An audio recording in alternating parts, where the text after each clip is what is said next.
Good morning, folks. Sloop 454, and this is going to be kind of like a little part 2 for the Syma X5C-1. This is the upgraded model. Great little quadcopter. You just can't go wrong with this. It comes with a camera, a little 2 megapixel camera. It's not great, and there's a lot of jello in it when you're shooting video. But you know what? It's a camera, and it works great. And if you don't, if you're not into that kind of stuff, you know what? Don't get one of these. But the reason that I'm doing this video is because what I wanted to demonstrate was the controller for this. And there it is. Well, this is not the controller that comes with this quadcopter. This one actually comes with the Syma X11.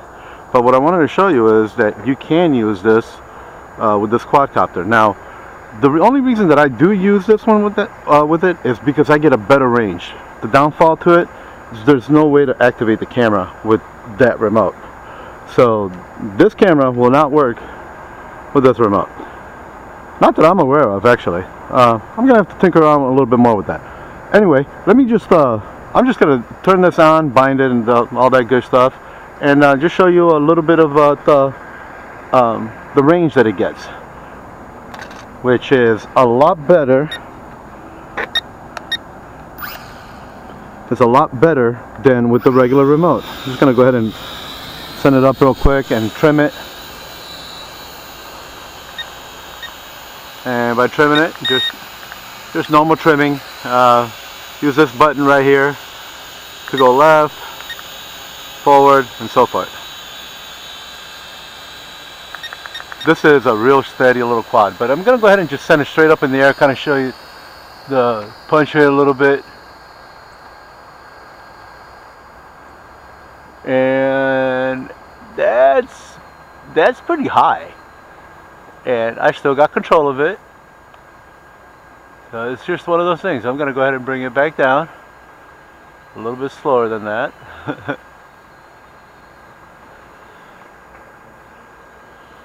But this, I don't know, I like using this remote better than the original remote that it comes with. And I'm still in beginner mode right now. I'm going to bring it down a little bit lower so we can see it, because right now it probably just looks like a little dot on the screen. But anyway, I send that up probably about, I don't know, about 90 meters. You know, that's pretty high. And it's a lot higher than you need to. Okay, so like I said, I'm still in beginner mode. By pressing this button right here, I just put that in advanced mode. Now, the one thing about the Syma, the yaw rate does not change when you go from beginner to intermediate or expert. I'm gonna go ahead and fly around that pole here real quick. This is an awesome beginner to intermediate quadcopter. If you're wanting to learn how to fly, get one of these, man. You cannot go wrong with it. Whoa! Watch out for the tree. Do a little tree trimming there. And yes, I do work at Lowe's, and I'm using their parking lot right now, early in the morning.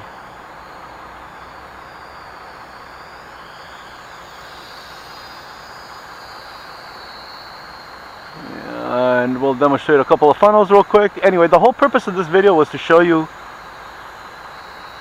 about the controller. Let me see if I can get in position. There we go. There's funnels. It does good funnels. This is a very reliable little quadcopter. I did have a motor burn out on it. I really don't know, but I think that was my fault. But, you know, nevertheless. Flips. Yep, it flips. But, you know, there's a couple of these quadcopters that I have that as soon as you flip them, they tend to go straight up in the air. Kind of like this. And there it goes. So let me see if I can demonstrate that with the remote on camera. Balance it out real quick. Okay, so oops. Let's do that the right way. And there it goes. It goes straight up. Well, you know, it is what it is. It's not a Phantom 4 by any means. So if it was, I'd be mad that it did that. Phantom 4 shouldn't be doing any flips anyway. I'm not even sure if they do or not. But nevertheless, you know, this is you know, I think I paid $35 for this one, somewhere right around there, $35–40. There's a little close up of it. It's a cool little clock out there, yeah, you should definitely get one of these. I actually started out with one of those little nanos. I think I paid $15 for. It was Cheerson CX10. Unfortunately, it did not last a long time. But I am thinking about picking up the Syma X12, which is a little quadcopter, a nano, but it's made by Syma, and they're just a really good, reliable company. So, some more funnels for you. Whoa, look, where'd it go? There it is.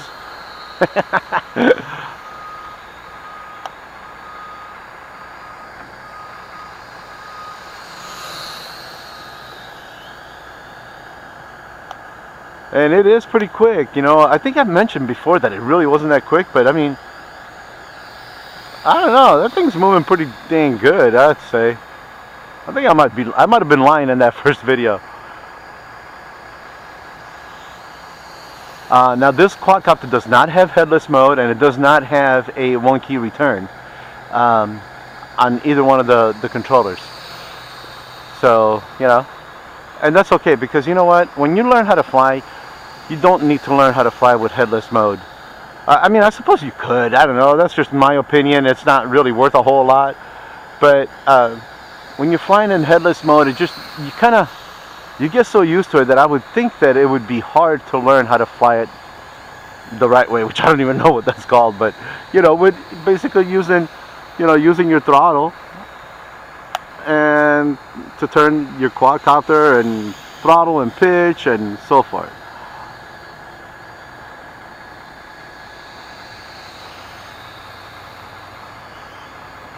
And I'm just trying to keep this close right now, just so, like I said, you don't have a little dot to look at. Man, it's a beautiful morning in Middle Tennessee, folks. Alright, well, you know what? I am going to bring it in because that's all I wanted to demonstrate with this. It wasn't supposed to be a real thorough video. Just want to see, you know, some people have asked if you can use some of the other remotes with this quadcopter. The answer is yes, you can. So thank you, Syma, for making that happen. Get away from my car.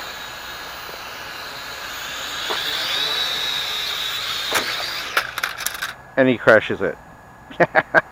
It happens, folks. Alright.